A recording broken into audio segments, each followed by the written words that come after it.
As application season is still underway and a lot of you guys are going through your college list, trying to figure out where you want to apply, picking the right college for you is obviously one of the most critical and crucial steps of the entire process. I know for me that was a really daunting process, not having any idea of where I wanted to go, where I should be for the next 4 years. So today I'm going to be giving you guys my tips on how to choose the right school and what you guys can do to best pick the school that's the right fit for you. Alright, before this video begins, I have noticed that a lot of you guys who are watching my videos aren't subscribed. It's actually a 30 to 70% ratio. So if you guys want more videos about college, photography, fashion, film, travel, make sure you guys subscribe because I promise there are tons of more content on your way.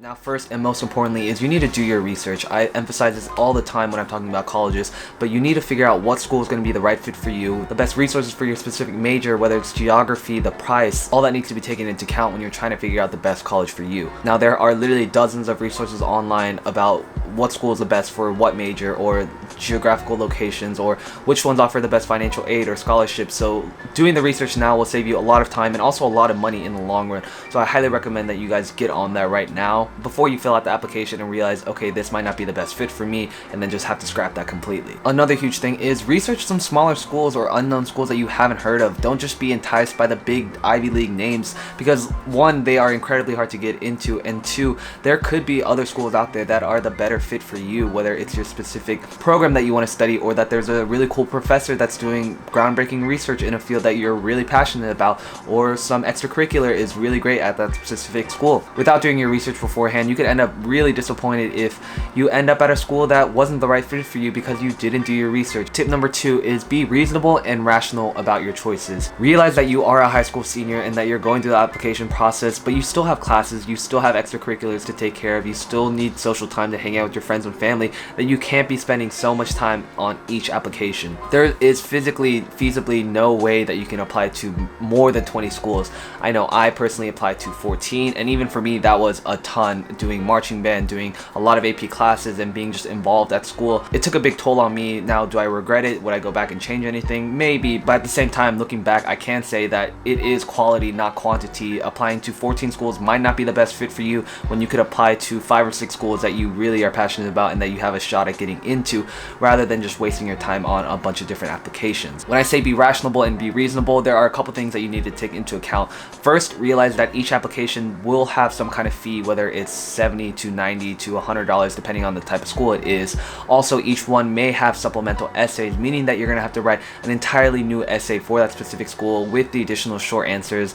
That can end up taking a lot of time if you're doing it for 5 or 6 to 10 different schools. I think the biggest point about being rational is you need to take into account whether or not you have what it takes to get into that school. I'll say this bluntly, and I don't mean it harshly, because I think it needs to be said and it is what actually happens, but if you're not even in the 25th percentile, the 50th percentile, it's going to be hard to get into Stanford, get into Yale, Princeton, Harvard, any of those top tier Ivy League schools that you've been dreaming about. Save yourself a lot of time, energy, and money, and realize that if you don't have what it takes right now, then don't worry. Maybe undergraduate isn't the right time for you, and there's still graduate school if that really is your top choice. Another huge tip is to find schools that have similar prompts so that you don't have to rewrite an entire essay, and that you can just copy and paste and tweak a few little things so that you can still apply to a different essay. Now, I've mentioned in previous videos, I'll mention it here, but I did apply to 14 schools like I said. I'll try and name them off the top of my head.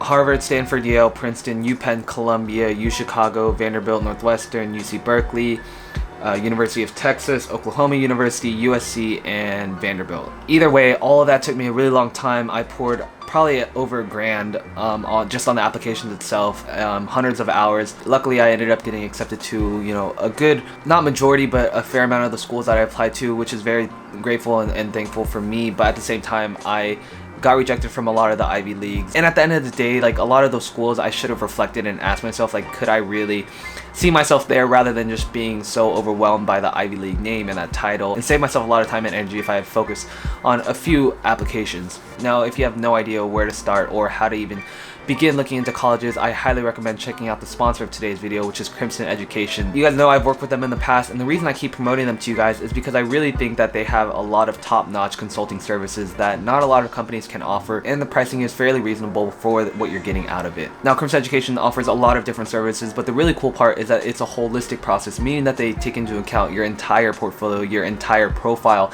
as an applicant, so that all your essays, your common application, everything lines up so that you have the best shot at getting into your top university. So they also offer SAT and ACT consulting, so if you're a sophomore or junior ready to start that journey, then highly recommend checking them out for that as well. They also even offer grad programs, so if you're trying to get into medical school or law school, they have consultations so they can look over that profile as well. Right now they're offering free consultations, so if you have no idea where to start about picking a school, deciding where you want to go, I highly recommend checking them out because they can offer some really great services. Now, the third tip is to obviously visit the school. This might not be feasible for everyone, but if it's local, if it's a 3 or 4 hour road trip, I highly recommend doing that with your parents so that you can get an actual feel for what that campus is like. You can watch as many campus tour videos as you want, see who's YouTubing out there, see what their website is like, but there's nothing as being on that physical campus, you know, imagining yourself as a student walking to class, that will really affirm whether or not that school is going to be the right fit for you. If you have the opportunity to go on a campus tour, I highly recommend talking to the students while you're there. Just say, hey, I'm a prospective student.